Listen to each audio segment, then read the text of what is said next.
Mini episode 1398 of the FDH Lounge is brought to you by Sportsology, delivering unconventional columns and webcasts about sports, TV, music, movies, and more. Follow them on the web at sportsology.com. The FDH Lounge. You'll want to schedule your life around it.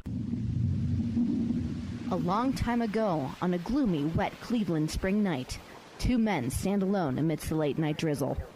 Their voices echo across the vacant station parking lot as they debate the merits of the great American radio show that have been missing for far too long.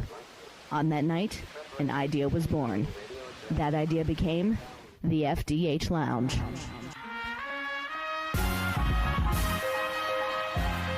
Welcome to the FDH Lounge. Welcome to mini episode 1398 of the FDH Lounge. This is FDH Managing Partner Rick Morris here with our Succession episode 3.4 preview. Here's our top 5 notes coming out of a crazy episode 3.3. Number 5, Logan pushes his luck too far. In episode 3.2, when Logan basically admits to having cheated on Marcia, he says that he'd rather pay than grovel. That blind spot may be what finally brings him down. His contentious discussion with the White House aide could have been avoided if he used the carrot rather than the stick, promising the president, let's call him faux Trump in the Succession universe, better coverage, rather than threatening to weaponize his network at him.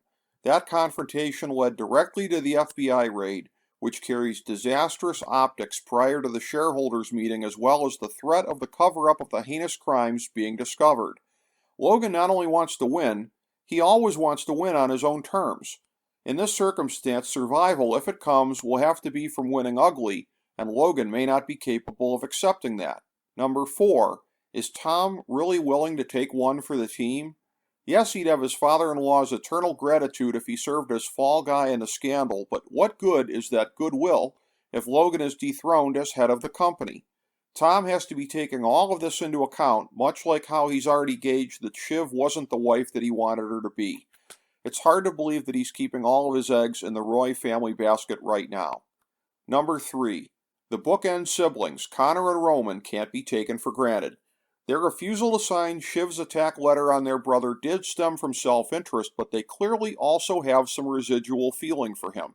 The mix of motives keeps them in play, seeming to indicate that they could rebel against the ugliest moves yet to come in this family war. For that matter, Greg, who is nominally on Kendall's side right now, was alienated a bit by the misunderstanding about Kendall buying the watch, followed by Kendall laughing about it. There's a lot of bit characters up for grabs right now. Number 2. The letter, combined with Sophie's monologue, exposed Kendall before the world. On a lesser show, Kendall would have been redeemed by his rebellion against his crooked father, but on Succession, he's still a psychological mess with a messiah complex and a discount Gwyneth Paltrow on his arm. And as much as he tried to make his inner circle believe that he was fine with the ridicule coming his way from so many corners, the 1-2 punch of his complete humiliation showed that he can't lie to himself. Just when you thought that he might learn to be a more authentic person, he got the news about the raid and realized that his shame was being overshadowed. That will probably keep him from becoming the best version of himself that will be necessary to have any chance of winning this war. Number 1. Kendall's stunt at the town hall was one of the most profoundly shocking in recent TV history.